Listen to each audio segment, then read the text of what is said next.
The world of Brazilian comedy and social media has been rocked by the tragic and untimely loss of a rising star, Felipe Dezencourt, better known to his legion of fans as Gordinho Maniçoba.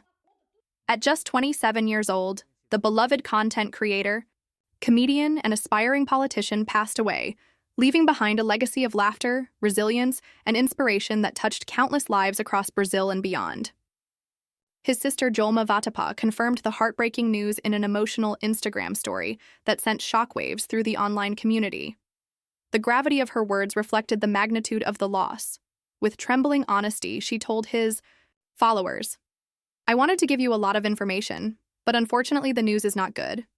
Our icon, the idol of many people, and who brought joy to everyone, unfortunately, he passed away this morning." There was no immediate confirmation of the cause of his death, and perhaps there didn't need to be, because what truly mattered was that Brazil had lost a symbol of light and hope.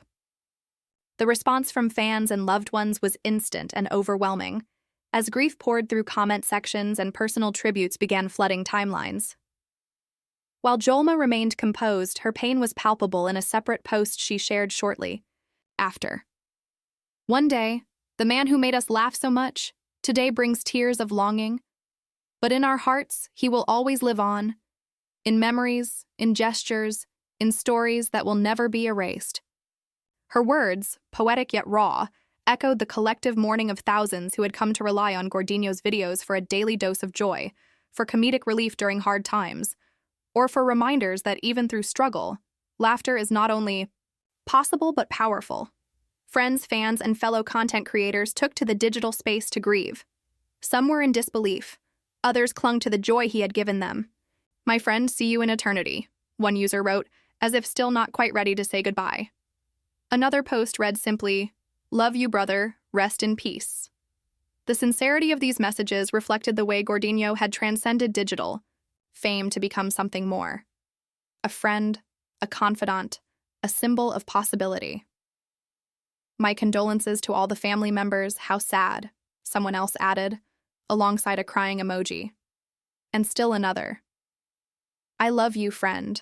May God receive you with open arms." These weren't empty sentiments.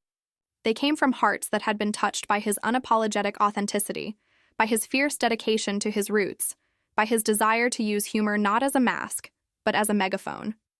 Behind the character of Gordinho Maniçoba was Felipe Dezencourt, a man born and raised in Belém, a vibrant city in the northern state of Pará, known for its colorful culture, its Amazonian roots, and its deep, passionate sense of community.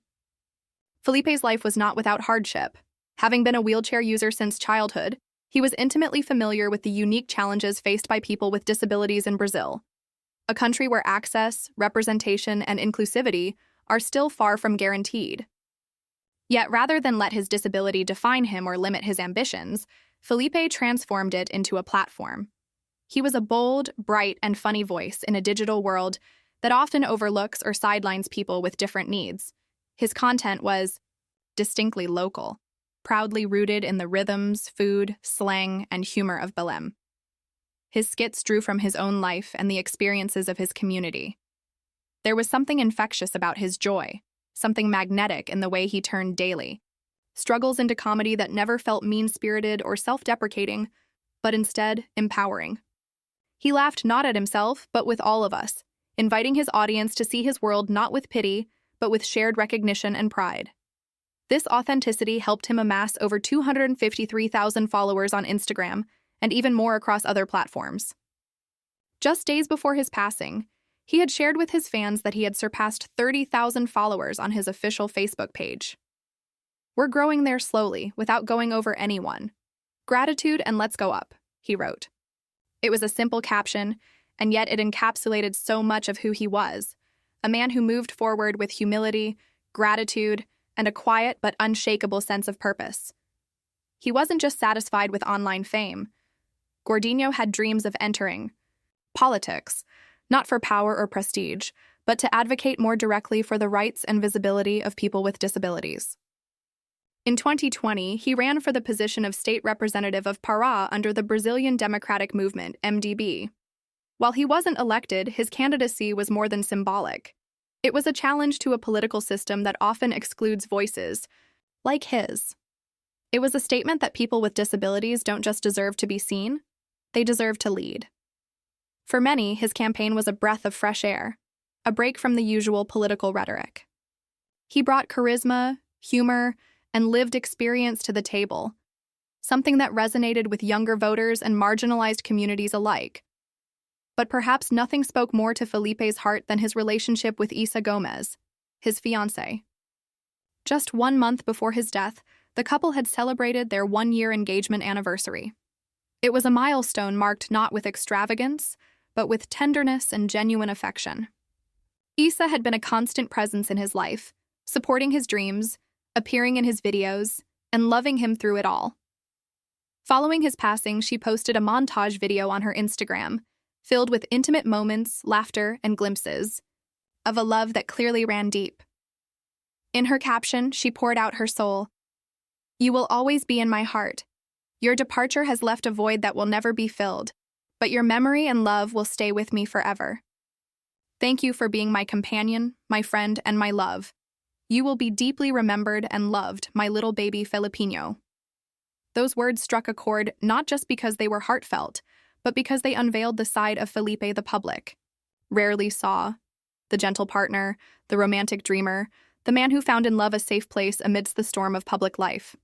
Isa's grief was mirrored by thousands who had followed their journey online. Together, they had become symbols of what it means to love fully, even in a world that so often tries to dictate who gets to have fairy tale endings. Their relationship defied stereotypes and shattered expectations. It was tender, joyful, and, above all, real. The days following his death saw an outpouring of love and tributes not only from fans, but also from local politicians, journalists, and fellow influencers. Many remembered how Felipe never let his circumstances dim his spirit, how he used every ounce of his influence to uplift others. In a world often obsessed with perfection, he offered imperfection proudly. He turned vulnerability into strength, and made it okay for others to laugh, to cry, and to feel deeply. His digital footprint, spanning skits, live streams, heartfelt rants, and celebratory milestones, stands now as a living archive of someone who gave so much of himself to others. There's something particularly cruel about losing someone who made us laugh. Laughter, after all, is not just a form of entertainment, it's a lifeline. It heals, it bonds, it reminds us we're not alone. Felipe understood this on a cellular level. That's what made him so special. He didn't just create content, he created connection. Whether you watched his videos in a crowded bus on your way to work or alone in your room at the end of a long day, it felt like he was talking to you, for you. And now, that voice has been silenced, but only in the physical sense. His humor lives on in countless videos that will continue to be watched, rewatched, and shared by fans who need to smile, even through tears. And what of his legacy? It's not one that will be measured in awards or election victories, but in something arguably more important, the way he made people feel. That is the rarest kind of legacy. In the laughter of a young person who sees someone like themselves succeed. In the confidence of a person with a disability deciding to create their first video. In the tears of a fiancé watching memories on a phone screen. In the strength of a sister picking up the pieces to speak truth in a moment of unimaginable pain. These are not headlines. These are human hearts, changed by one man who dared to be himself.